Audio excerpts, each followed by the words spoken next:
Hi, everyone, and welcome back to Brian's Horror Corner, and welcome to this 31 Days of Halloween Horror review for day 21. And I apologize for not having a video the end of last week. I ended up going out of town unexpectedly. Um, so I know it's been a week between reviews, but not to worry. You're going to get quite a few the last 10 days here, at least 3 or 4 more for the month. So, with that being said, let's go ahead and take a look at the movie from day 21 of my 31 Days of Halloween Horror for 2024. And this is a movie that I've had in my collection for a while, more of a comedy horror movie, but it has one of my favorite actors of all time in it. And that movie's from 1996, and it is The Frighteners, which I have here on Blu-ray. So yeah, I'd never seen this movie before, believe it or not, even though it's coming up on its, 30th anniversary in a couple years. But yeah, The Frighteners with Michael J. Fox, directed by Peter Jackson from 1996. So let's just go ahead and get into it. So The Frighteners is a 1996 supernatural comedy horror film directed by Peter Jackson and co-written by Fran Walsh. The Frighteners tells the story of Frank Bannister, played by Michael J. Fox, an architect who develops psychic abilities, allowing him to see, hear, and communicate with ghosts after his wife's murder. He initially uses his new abilities to befriend ghosts, whom he sends to haunt people so that he can charge them handsome fees for exorcising the ghosts. However, the spirit of a mass murderer appears posing as the Grim Reaper, able to attack the living and the dead, prompting Frank to investigate the supernatural presence. So it opens. So in 1964, in the town of Fairwater, California, orderly Johnny Bartlett is executed for killing 12 people in a sanitarium, driven by his ambition to become the most prolific serial killer. His teenage lover, Patricia Ann Bradley, is treated as an accomplice and sentenced to prison. Many years later, she is released into her mother's care and kept under strict house arrest. In 1990, Frank Bannister, a successful architect, is a self-centered husband to his wife, Deborah. During an argument, an inebriated Frank crashes his car, and police later find Deborah dead nearby with the number 13 carved into her forehead. Frank has no memory of the event, but the trauma grants him the ability to see the spirit world. 5 years later, Frank lives in the unfinished remnants of the dream house he was building for Deborah. Racked with guilt over her death, Frank has become a cynical con man using his abilities to exorcise hauntings staged by ghosts that he employs. Street gangster Cyrus, Nerdy Stewart, and the Judge, an Old West gunslinger. So yeah, that's to set up the premise for The Frighteners from 1996. As far as the cast goes, we've got a really good one here. Michael J. Fox as Frank Bannister, Trini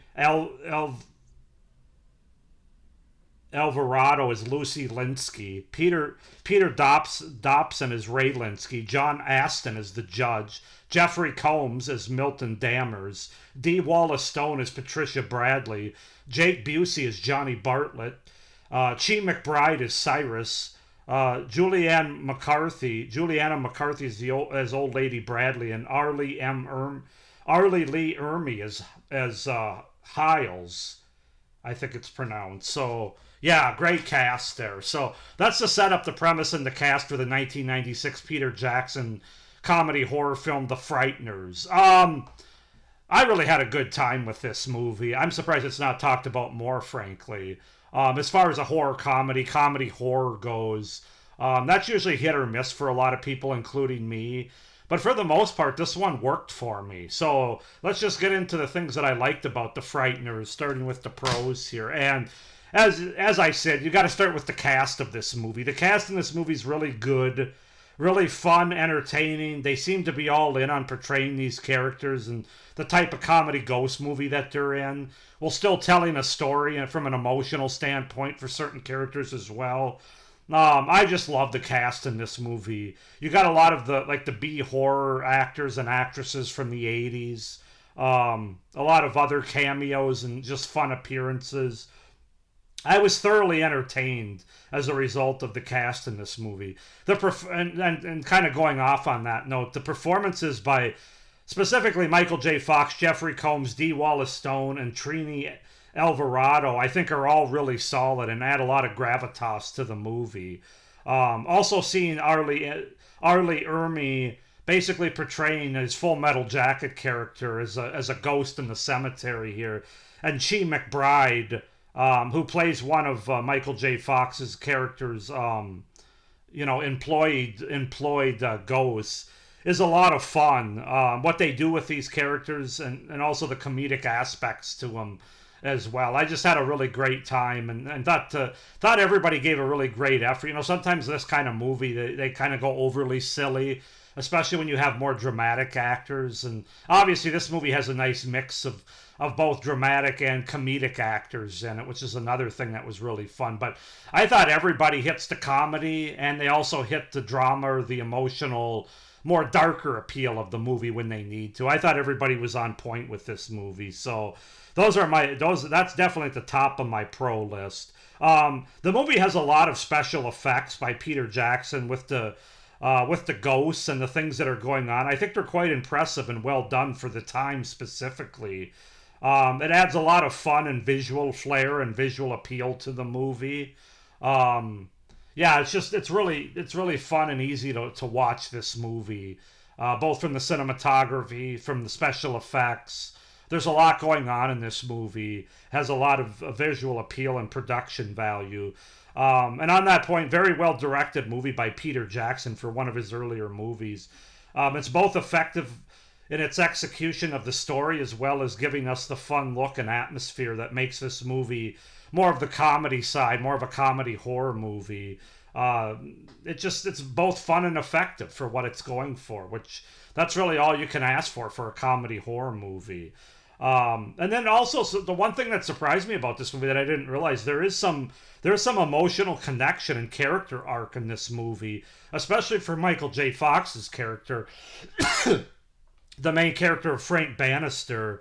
The first act of this movie is kind of more of the fun, comedic ghost story, if you will. And then the second act, we kind of get more into the mystery and what's going on, and there's a sinister force at work here.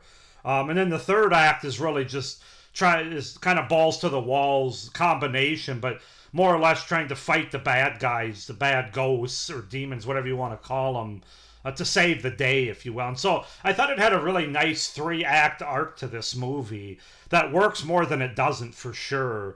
But yeah, talking about the character and the emotional connection to these characters, I thought the arc with Michael J. Fox was fantastic, both from him as an acting standpoint as well as a writing standpoint and a directing standpoint by Peter Jackson. And that one I really wasn't expecting. I thought maybe this was going to be more of just a straight up all the way through comedy ghost kind of movie without having a lot of really gripping scenes or really gripping emotional character connections.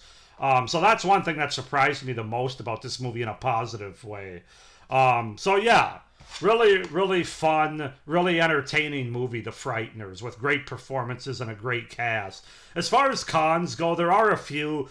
Some of the special effects that they use here, like when things are moving through the walls of this house and stuff, supposedly to be the ghost, that doesn't quite hold up as well, those CGI aspects of the movie. I mean, it's 90s CGI, so you're going to have some of that. It's a bit outdated with some of those aspects when you watch the movie now. This might not work for everybody. The movie does have some tonal shifts where it kind of jumps back and forth between the comedy, and then it gets pretty dark in the second and third act of the movie, while still interjecting a little bit of comedy here and there. I think it actually works more than it doesn't, in my opinion. But that's just something I know that the critics had a problem with, the tonal shift, but I actually really didn't. But that's just something I kind of wanted to point out in this movie. The comedy ghost part of the movie has some good humor, some good one-liners that made me laugh. There's especially a scene with John Astin before his ghost meets his ghostly death, if you will. If you know, you know. But having to do with like a tomb and stuff in a museum, that's pretty fun and funny, I should say. And then also, then you delve into more of a mystery-filled, darker plot, which was fun and easy to follow as well. So some serious themes with death and things like that involved. So yeah, just a great tonal shift for me, but for some people maybe not. Um, it does jump around a little bit though in that aspect. Um, there's kind of a big plot twist or reveal in the third act, which again I hate to see. I hate to say I kind of saw coming, but I kind of saw coming, having to do with D. Wallace Stone's character. Yeah, I'm just gonna leave it at that in case there's somebody out there like myself that hadn't seen the movie for 28 years. So, but other than that, I can't really pick a lot of cons. I just had too much fun, enjoyed the cast too much, a good majority of the special features and the visual flair going on in Peter Jackson's directing. This is an 8.5 out of 10 comedy horror movie for me. Supernatural comedy horror film, as it were. I think it's one of the better ones, actually. Yeah, I'm going to give this an 8.5 out of 10. Absolutely love The Frighteners. Glad to have it on Blu-ray. I should mention that there is a director's cut that includes 13 minutes of additional footage, which I'm really excited to check out. Because I just watched the theatrical version because I just kind of wanted to get the solid part of the story, like what they were going for and what the theatrical version of it was. But I definitely plan on watching that director's cut, which I guess is going to be more violent. The movie is rated R, which is interesting for terror and violence. It does have some, there's some language involved too, although I don't think there's any F-bombs in it. On the surface, when I watched the theatrical trailer, I was like, why would this be an R-rated movie? This strikes me as the ultimate PG-13 movie. But then when you do some more research on it, you realize that I guess the MPAA had a problem with some of the violent deaths involved with the ghosts and stuff in this movie, and perhaps I'll see a little bit more of that in the director's cut that has an extra 13 minutes of footage. But I mean, there are some, as it gets into the second and third act, there are some, I guess you could say, violent deaths. But like I said, the atmosphere and the tone of this movie, it never really, I don't know, to me it's never really like over the top or too much. But again, it's the MPAA in the mid-90s. They had a problem. Let's leave it at that. So, excited to check that out, but I did want to point out that I just watched the regular theatrical trailer. There's also some other special features on here. Introduction to the director's cut by Peter Jackson. The Making of the Frighteners, which is a full-length documentary with Peter Jackson. Interviews with Michael J. Fox, Trini Alvarado, D. Wallace Stone, Jake Busey, and Chi McBride, storyboarding of key scenes, and an in-depth director's cut feature commentary. So I'm excited to check all that out, but The Frighteners is a great movie. I would also say it's a great movie to watch in the month of October because it is, it's not directly taking place on Halloween. It is a ghost movie, and watching it does kind of make me think of an October sort of ghost horror movie to watch, especially a comedy horror movie. And this is a movie that I feel like I think I could almost maybe in a couple of years I'll watch this with my son as sort of a gateway. He's 8 now, a gateway horror movie, but we'll see. But really good movie, The Frighteners. Definitely glad to have this, and it's gonna be in my list of favorite comedy horror comedies, whatever you want to say, subgenre of horror. So 8.5 out of 10 for The Frighteners. Go ahead and comment down below any thoughts you guys have on this movie. Please like this video, hit the little notification bell, and subscribe to my channel as well so you don't miss any of my upcoming reviews for this 31 Days of Halloween Horror series. We've got 10 days left, and I think I've got at least 3 or 4 movies that I plan to review yet. So, with that being said, I hope everybody's doing well, having a good month of Spooktacular here, and as always, stay scared. Bye.